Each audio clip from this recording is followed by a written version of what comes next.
My sermon passage is from Job, chapter 38, verses 1 to 11, page 460 in the Pew Bible. Hold on. Then the Lord answered Job out of the whirlwind, "Who is this that darkens counsel by words without knowledge? Gird up your loins like a man.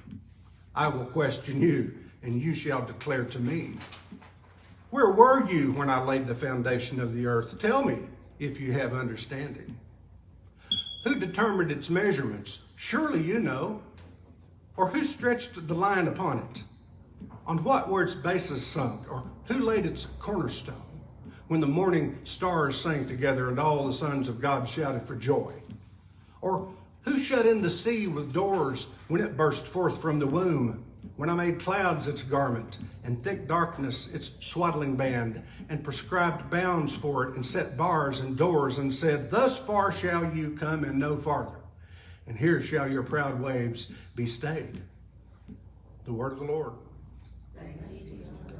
May God grant us wisdom and courage, especially courage for interpretation.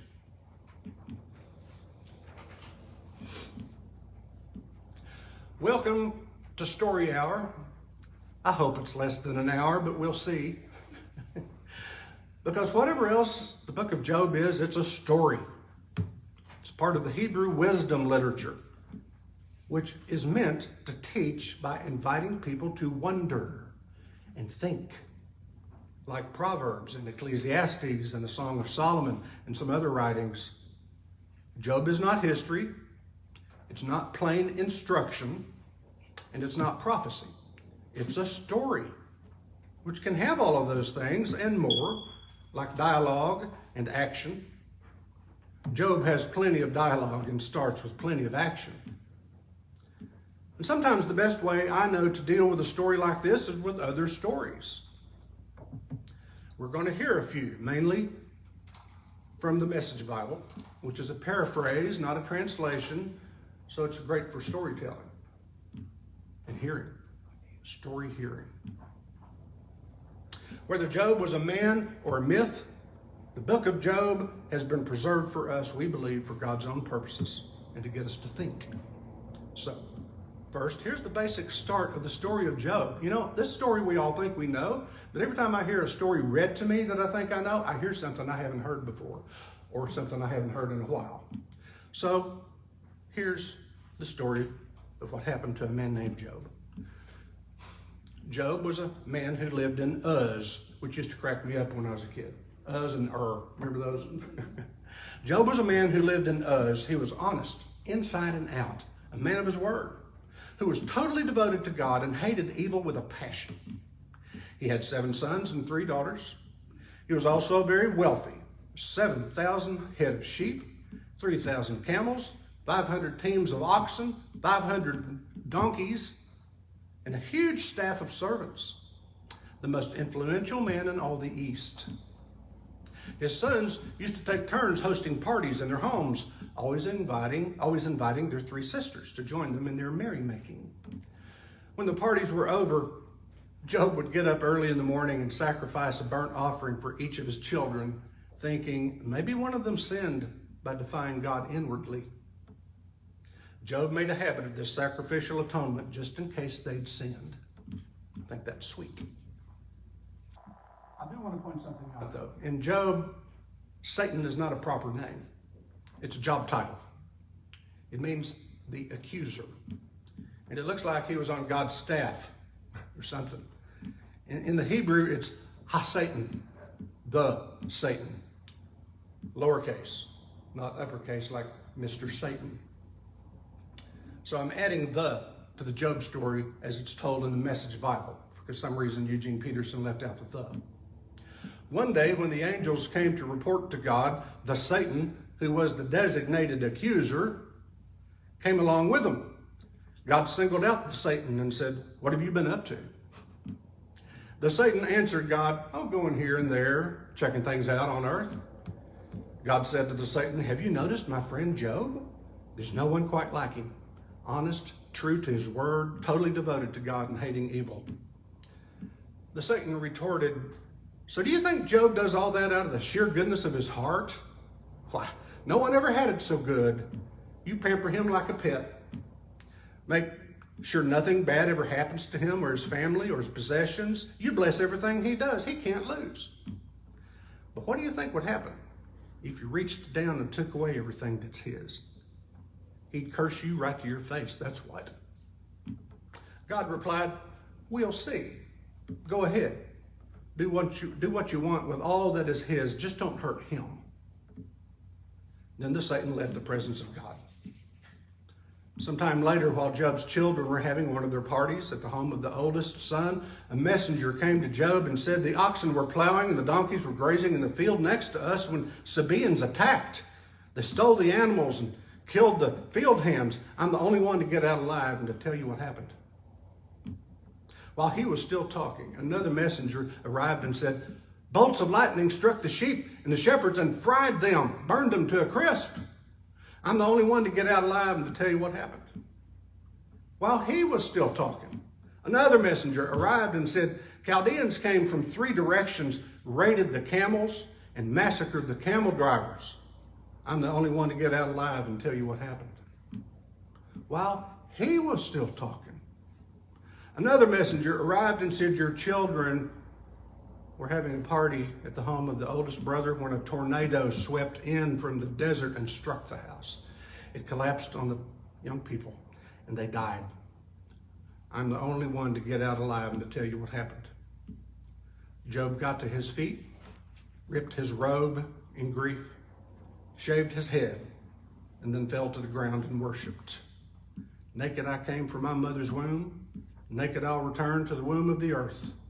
God gives, God takes. God's name be ever blessed. Not once through all this did Job sin. Not once did he blame God. And the story goes on. One day when the angels came to report to God, the Satan also showed up. God singled out the Satan, saying, and what have you been up to?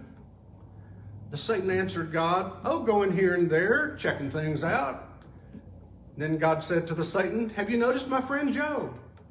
There's no one quite like him, is there? Honest, true to his word, totally devoted to God and hating evil. He still has a firm grip on his integrity. You tried to trick me into destroying him, but it didn't work. Then the Satan answered, a human would do anything to save his life. But what do you think would happen if you reached down and took away his health? He'd curse you to your face, that's what. God said, all right, go ahead. You can do what you like with him, but mind you, don't kill him. The Satan left God and struck Job with terrible sores. Job was ulcers and scabs from head to foot. They itched and oozed so badly that he took a piece of broken pottery to scrape himself and then went and sat on a trash heap among the ashes. His wife said, still holding on to your precious integrity, are you? Curse God and be done with it. He told her, you're talking like an empty-headed fool. We take the good days from God. Why not also the bad days? Not once through all this did Job sin. He said nothing against God. And then comes Job's 3 friends and their advice, which could be another sermon. And then Job tries to defend himself before God in a long drawn out complaint that boils down to this. It boils down to this, and I'm sure each of us has cried out at one time or another, what did I do to deserve this? And in today's passage, Job gets an answer. The God of all creation basically says to Job, who do you think you are, you mere mortal? And hear this and wonder. We hear this and we wonder, why do bad things happen to good people? That's the central idea of this saga of Job in the book of Job. It's the thing to think about, and it's the big question. Why do bad things happen to good people? My honest answer is, I don't know. What I do know is they call this wisdom literature for a reason. Knowledge alone is not wisdom. Knowledge and experience and continuing to learn and continuing to think, especially with others attentive to the Holy Spirit, can lead to wisdom. And again, sometimes the best way I know how to deal with a Bible story like this is with other stories, whether in the Bible or not. So here's another one to think about in our quest for holy wisdom. It's from the book of Numbers. The Israelites have been delivered out of slavery in Egypt, and they're in the wilderness, and they're hungry and tired and complaining. They're missing what in retrospect seemed like fine dining, even as slaves back in Egypt. The wind, set in motion by God, swept quails in from the sea, and they piled up to a depth of about 3 feet in the camp, and as far out as a day's walk in every direction. All that day and night, and into the next day, the people were out gathering the quail, huge amounts of quail. Even the slowest person among them gathered at least 60 bushels.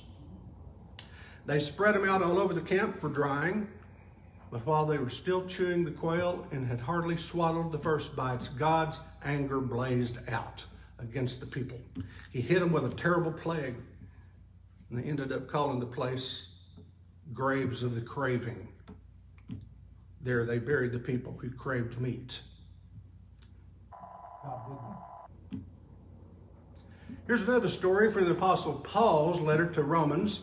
He's talking about people who have fallen in with false idols and fallen in love with themselves.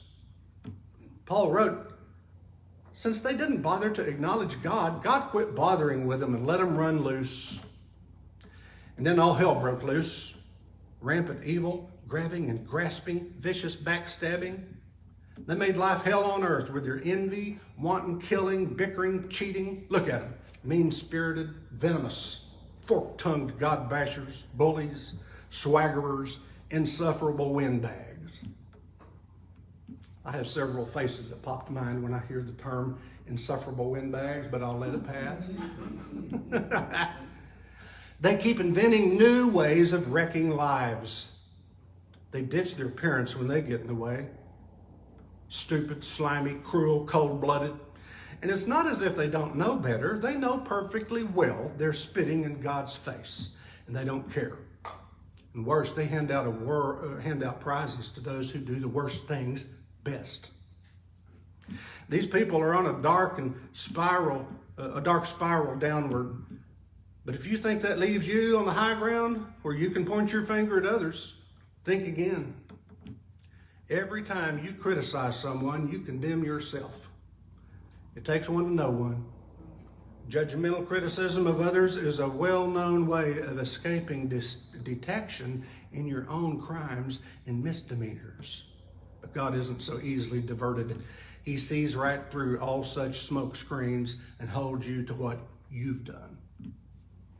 You didn't think, did you, that just by pointing your finger at others, you would distract God from seeing all your misdoings and from coming down on you hard?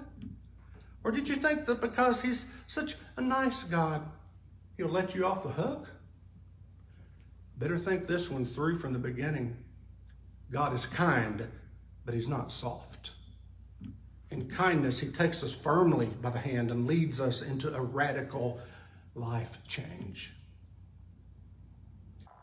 You're not getting by with anything. Every refusal and avoidance of God adds fuel to the fire. And the day is coming when it's going to blaze hot and high, God's fiery and righteous judgment.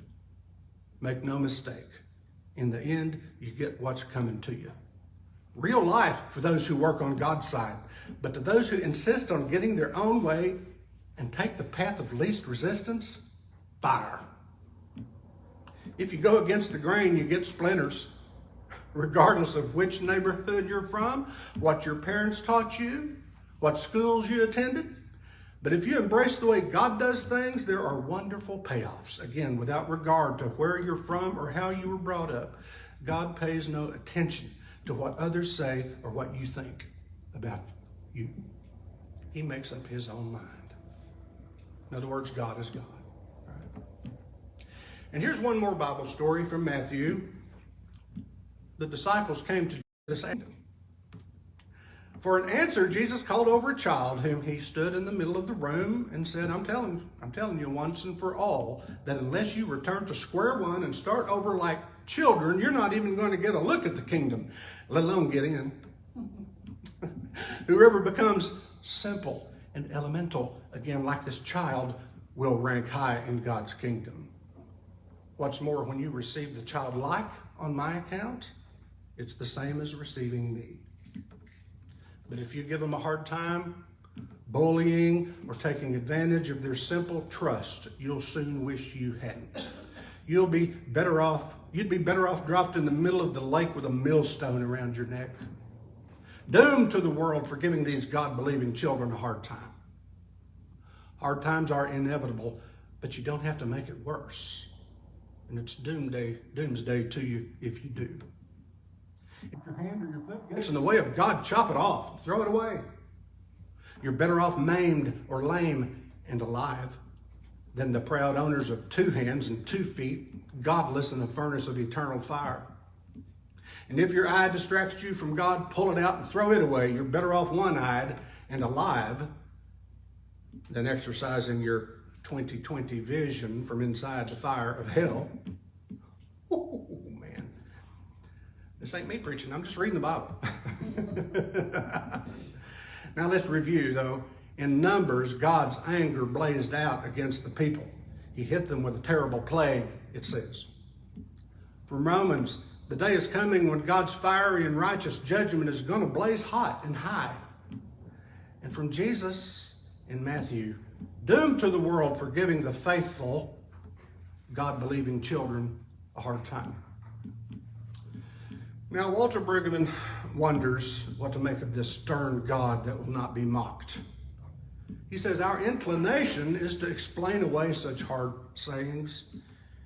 In each case, there seems to be a combination, though, of a real affront and the huffing and puffing of a God who will not be mocked.